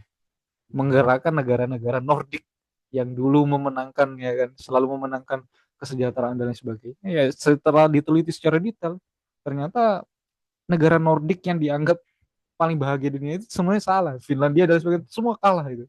Ternyata Indonesia paling bahagia. Makanya kita bersyukur itu di Indonesia itu ya kan. Bukan bercunda. Iya. Ini bukan berarti saya apa namanya pro terhadap totalitarianisme, bukan berarti saya apa namanya anti kritik terhadap dan lain sebagainya. Ini betul bahwa kebahagiaan manusia itu tidak lagi diukur perkembangan teknologi, tidak lagi diukur ini, tapi kesejahteraan dan kecukupan dan bisa bersosialisasi. Kalau kita ke Jepang misalnya, meskipun saya belum pernah ke Jepang ya, kalau kita lihat di Jepang video-video orang-orang itu, bahkan vlog-vlognya, ada nggak satu orang itu di kompleks itu sambil berkenalan dan keluar. Ya. Kalau kita lihat YouTube-nya Neo Japan itu ya, dia sendiri yang keluar. Dia sendiri yang keluar, bahkan anak-anak itu saking senangnya dia ke sana karena pagarnya selalu terbuka, pintunya selalu terbuka. Dan orang-orang itu sekitarnya heran, kenapa kok ini? ternyata tipikal kita sebagai orang Indonesia, DNA kita itu memang mengajarkan untuk bersosialisasi tanpa harus berpikir rasional. Wah ini bahaya nanti kalau gini-gini. Tapi ada kekuatan kolektivitas subjektif itu tadi, intersubjektif kolektif itu yang dimiliki oleh orang Indonesia itu. Makanya tuh kenapa saya sampai sekarang masih pikir-pikir untuk studi di luar negeri itu, terutama di negara-negara Eropa. Karena masih banyak menurut saya di Indonesia itu yang belum digali seutuhnya sebagai apa namanya grand teori dan social science yang menurut saya lebih pasif, lebih pasif, lebih masif dan lebih canggih daripada negara-negara Eropa itu sendiri. Mungkin namanya eh rasionalitas kita harus sekali kita matikan gitu. Agar ternyata rasionalitas itu searah dengan prejudice itu sendiri. Kalau rasionalitas yang terlalu terlalu over, itu biasanya searah dengan prejudice itu. Kalau katanya Rio Hasan, semakin rasional malah bisa jadi manusia punah ya kalau. Iya, semakin rasional akhirnya. Nah ini diceritain juga di Homo Deus itu ada salah satu peradaban manusia purba ya. Manusia purba itu tercanggih di dunia. Dia itu memiliki kapasitas otak yang hidup di 500 tahun, 500.000 tahun apa 500 tahun setelah Homo sapiens. Sebelum Homo sapiens. Itu dia punya sophisticated teknologi yang sangat canggih, bahkan artificial canggih itu yang yang tidak terkalahkan sampai saat ini. Volume otaknya itu lebih besar dari manusia. Bahkan karya-karyanya itu ditemukan, ada salah satu karya yang itu ditemukan dari beberapa kilometer di bawah tanah itu, yang sampai sekarang itu tidak bisa ditiru oleh manusia Homo sapiens pada zamannya. Dan itu banyak ciptaan-ciptaannya yang sampai sekarang itu belum tidak bisa dinalar misalnya. Bisa saja misalnya Borobudur itu diciptakan oleh salah satu manusia Neanderthal ya, ataupun manusia Homo sapiens tapi tidak berkapasitas setara dengan manusia purba Netherlands apa saya lupa namanya apa gitu. Intinya dia lebih canggih dari Homo sapiens kita. Peradabannya tuh lebih canggih dari kita. Artinya itu kehidupannya rasional banget. Karena kehidupan rasional itu yang membunuh mereka, gitu kan? Saling bunuh-bunuhan, menciptakan teknologi yang berasaskan pada prejudice. Ya. Kalau saya tidak menciptakan teknologi ini, nanti saya akan diserang dan lain sebagainya. Ya, mau. Semoga saya nggak GR gitu, karena mungkin apa ya? Dia yang mau informasi. Iya, klarifikasi. Karena setelah saya ngomong tadi ada kalimat menolak AI seperti ya. Saya tadi tidak ada dalam artian bahwa saya menolak AI seperti itu. Makanya di akhir tadi saya mengajukan satu pernyataan bahwa AI seperti apa yang kita butuhkan seperti itu. Itu kembali lagi berkaitan sama kita sebagai manusia yang memiliki kesadaran seperti itu kan. Perlu kita patut untuk mempertanyakan kembali hal-hal yang di sekitar kita ini, yang mana yang kita butuhkan, yang mana kita tidak. Itu yang poin utamanya. Selebihnya daripada itu bisa saya ajukan pertanyaan seperti itu. Materi ya. Karena pikir saya bahwa di luar negeri sana, dari Amerika, Cina dan lain sebagainya, mereka-mereka yang mengembangkan teknologi, smartphone, sosmed, terus AI seperti itu, mungkin itu dibentuk ya ini cuman sekedar asumsi saya seperti itu dibentuk gara-gara mereka memang butuh seperti itu, makanya di sana dibentuk. Akan tetapi ya karena urusan bisnis seperti itu ya, terus untuk membuka pasar, sehingga hal tersebut coba disalurkan ke negara lain. Jadi bukan cuma di tempatnya dibuat, tapi coba disebarkan ke negara lain sebagai salah satu upaya untuk membentuk pasar baru. Nah, ketika kemudian kita melihat dengan kondisi Indonesia yang sekarang ini, saya mau tanya, teknologi apa sih sebenarnya yang kita butuhkan? Atau kalau mau spesifik, AI apa yang dibutuhkan oleh masyarakat Indonesia seperti itu? Karena jika kemudian tadi kita terlalu bergantung dengan teknologi dari luar yang yang pemilik teknologi tersebut tidak bisa kita jangkau, dalam artian mereka menggunakan informasi yang kita terima itu ya itu di luar jangkauan kita. Jadi kira-kira teknologi apa yang bisa kita hasilkan dan itu memang benar-benar dibutuhkan oleh masyarakat kita seperti itu. Kalau desain teknologi menurut saya yang paling dibutuhkan di Indonesia adalah yang pertama, dia punya dimensi humanisme. Yang kedua, dimensi spiritualitas. Yang ketiga, dimensi kultural. Tiga ini, poin ini yang tidak bisa didekonstruksi. Humanisme, kemudian kultural, spiritual. Itu yang paling dibutuhkan di Indonesia. Dan ini sudah ditulis di tahun 1996 oleh bukunya. Dan ini sangat sampai sekarang masih relate menurut saya. Bagaimana menspiritualisasi masa depan gitu, spiritualisasi Islam masa depan. Dan itu saya, iya ya ternyata kita butuh teknologi yang memiliki sisi dari keputusan itu dia punya nilai-nilai spiritualis, humanis, kemudian kultural. Ada tiga dimensi ini, ada tiga variabel ini yang tidak bisa dilepaskan. Adapun nanti dimensi-dimensinya bisa dijelaskan, misalnya. Dan ini tidak boleh dilepaskan karena sisi sosial humanisme ini merepresentasikan sisi sosial, kemudian sisi demokratis dan lain sebagainya. Kemudian dari sisi spiritual itu dia mencerminkan sisi-sisi teologis, sisi-sisi ketuhanan, ketauhidan dan lain sebagainya. Kemudian sisi kultural itu mencerminkan tentang al-muhafazatu al-qadimi sholih, kalau salah. Al-muhafazatu al-qadimi, mempertahankan nilai-nilai tradisional atau local wisdom yang sampai saat ini masih relate dengan tatanan nilai moralitas masa depan. Nah, itu yang sebenarnya yang harus benar-benar ditekan menurut saya. Jadi kalau mau buat teknologi, pertimbangkan sisi tiga. Itu aja. Oh ya, oke. Oke, ada beberapa hal yang oke. Teman-teman yang lain bisa menanggapi teman-teman. Ini kita akan tutup secara kultural ya, karena kita tutup secara formal kita akan mulai diskusi secara kultural karena kita sudah sampai pada 10.30 ya.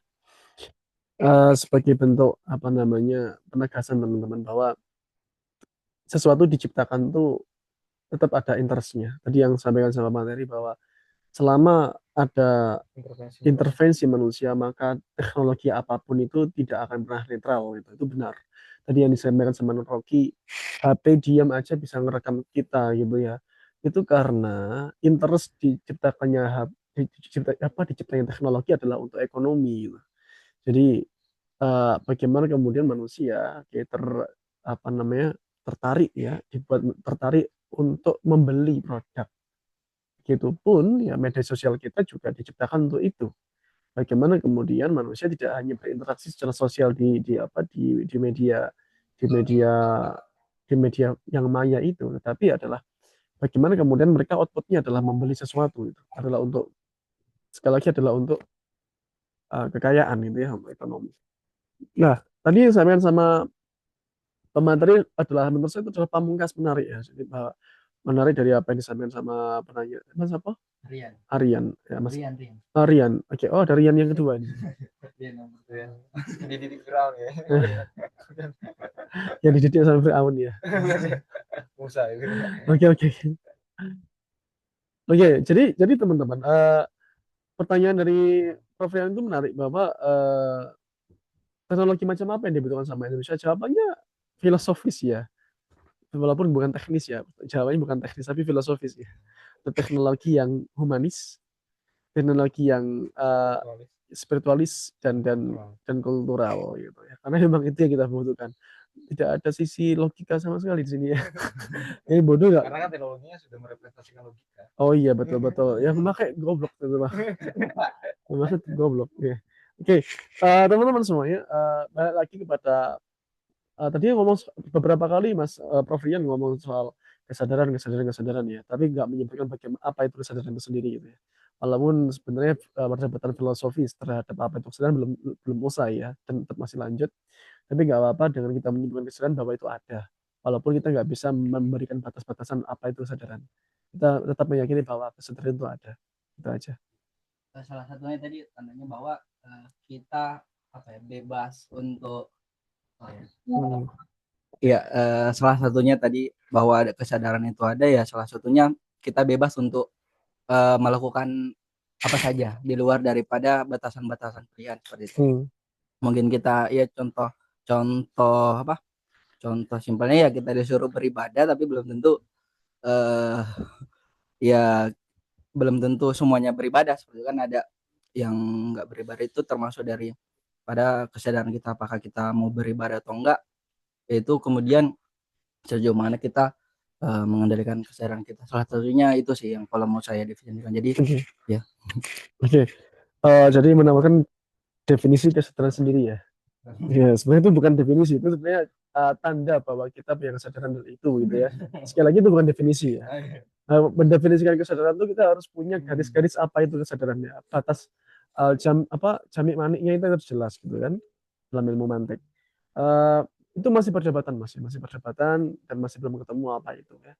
Tapi bolehlah itu dikatakan sebagai sesuatu yang ada karena ada tandanya, asarnya ya kelihatan. Baik, saya lanjutkan dulu. Jadi dengan tadi disampaikan beberapa kali tentang kesadaran, kita jadi punya rumusan bahwa teman-teman sisi yang tidak dimiliki oleh teknologi itu adalah kesadaran ya. Karena sekali lagi kesadaran belum disepakati. Jadi mengatakan teknologi itu sadar ya kita aja belum punya definisi yang tetap gitu ya. Ya. Jadi itu agak paradoks di situ. Oke. Kondisi kesadaran. Enggak, saya pernah baca tentang istilah kesadaran. Oke. Mau disampaikan? Ya. Sebenarnya eksistensi kesadaran itu tidak ada sebenarnya kalau dalam pemikiran rasionalis ya. Ya, jelas. Yang ada itu adalah reaksi biokimia. Ya. Betul apa tidak? Reaksi biokimia. Yang ada itu eksistensinya reaksi biokimia. Kesadaran itu hanya penyebutan konseptual dan subjektif. Pada iya, konseptual dan subjektif. Benar-benar konsep. Karena eksistensinya benar-benar nggak ada. Dia hanya kesepakatan kolektif yang bersifat subjektif. Kesepakatan kolektif. Misalnya, uang itu memang ada apa enggak? Uang itu enggak ada eksistensinya. Dia adalah kertas. Tapi penamaannya, kesepakatan subjektif kolektifnya adalah uang. Ya kesadaran itu adalah nama anunya ya, nama materinya adalah reaksi biokimia. Tapi nama konseptual yang disepakati secara kolektif dan subjektif itu adalah kesadaran. Misalnya, Anda misalnya mau dibilang tidak sadar. Saya suntikkan misalnya obat tidur. Itu kan reaksi biokimia kan? Anda bisa dibilang tidak sadar. Betul apa enggak? Padahal itu reaksi biokimia sebenarnya. Tapi nama konseptual subjektifnya adalah kesadaran dan ketidaksadaran. Kalau misalnya saya gini kan gimana? Kata lain atau bentuk lain dari kesadaran adalah biokimia. Bukan biokimia itu sendiri. Bukan biokimia tapi reaksi. Ya, reaksi biokimia. Ya, misalnya kesadaran itu bentuk lainnya adalah reaksi biokimia. Ya. Bisa nggak gitu? Kesadaran itu sebenarnya dia bisa meliputi beberapa variabel yang subjektif ya. Misalnya cinta, itu juga bagian dari kesadaran. Bahagia itu juga kesadaran. Anda marah itu juga bagian dari kesadaran yang sebenarnya adalah dia berada di semesta kosmos kesadaran. Kosmos kesadaran. Makanya pembagian kesadaran itu secara filosofis itu banyak banget. Jadi kalau kita baca ini juga, terus ada filsafatnya siapa namanya? Ya Imam Ghazali juga membagi tentang kesadaran itu, bahkan Syafi'i juga membagi tentang kesadaran itu sendiri. Termasuk sadar itu bagian dari fault, terus apa namanya? Fuad ya, yang paling dalam itu fuad ya. Lubun ya. Lubun yang paling dalam. Makanya menjadi manusia ulul albab itu kesadarannya tuh harus mendalam banget itu. Jangan main-main masalahnya kalau Anda mau mencetak ulul albab apa sudah bisa melewati fuad. Ya minimal lah sadar dulu. Itu perspektif apa sofistik ya. Misalnya kalau perspektif sophisticated gitu, saya ingin bukan sophisticated gitu ya. Saya bikin universitas yang ulul albab tapi di dalamnya itu ada kesadaran biokimia semua. Untuk semua ya reaksi biokimia. Memang secara rasional objektif kesadaran itu adalah reaksi biokimia. Oke. Siapa yang tidak siapapun nggak bisa membantah karena memang berasal dari reaksi biokimia. Iya. Biokimia itu ya reaksi biokimia dalam tubuh Anda. Misalnya mengeluarkan oksigen, hormon, ya, terus enzim. Anda menghirup udara, mencerna makanan, dan lain sebagainya. Pernah baca itu nggak? Pernah baca statement kayak gini. You are what you eat. Kamu adalah apa yang kamu makan. Itu maksudnya bahwa kesadaran manusia itu tergantung dari asupan reaksi biokimia dalam tubuh. Makanya kalau Anda sering makan makanan haram, itu juga bisa mempengaruhi kesadaran Anda secara tidak langsung. Oh, jadi ini kita akan beda tema ya. Kita akan beda tema. Saya rasa aku harus tutup saya soal kesadaran ya. Ini sudah bukan logika, bukan AI lagi soalnya ya. Secara logika jangan secara kultural aja. Iya, saya nggak akan tutup secara logika ya. Ini perdebatan menarik. Tapi oke, teman-teman semua ya, kita teman semuanya. Ada materi kesadaran lagi. Ya, karena ini akan panjang ya. Jadi sekali lagi teman-teman, bagaimana kita menilai AI ini baik atau tidak ya? Itu terlihat dari kacamata kita sebagai manusia kan gitu sekali lagi. Ada. Hah? Saya baca. Nah ya, kita sekali lagi akan bicara tentang apa itu manusia. Eksistensinya itu sebagai apa? Apakah murni sebagai fenomena empiris dari reaksi biokimia gitu ya? Atau fenomena rasional dari cara berpikir kita yang kita sadar dalam menentukan pilihan itu? Atau jangan-jangan fenomena transidental itu ya, yang belum pernah, yang sama sekali kita nggak sentuh, kecuali tadi yang ngomong soal spiritual gitu kan ya. Ini tentu menarik teman-teman, sekali lagi membicara tentang AI adalah membicarakan tentang manusia gitu ya. Jadi jangan sampai kita hanya berbicara tentang bagaimana cara menggunakan AI, tapi kita nggak lupa bagaimana diri kita sebenarnya gitu. Jadi sebagai penutup ya tadi, jangan sampai kita hanya sibuk berpikir dan mencari jawaban untuk bagaimana kita menanggulangi masalah AI tanpa kita sadar bagaimana diri kita sebenarnya gitu ya. Itu aja teman-teman untuk menutup diskusi formal kita. Setelah ini kita ingin masuk ke tahap kultural. Apa Mas Mujib? Anda mau ngobrol?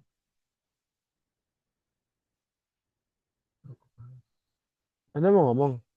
Nggak lagi main gitar ya. Ya Mas Mujib. Enggak. Mau bilang makasih aja. Oh, makasih. Oh, ya. Kelas, King.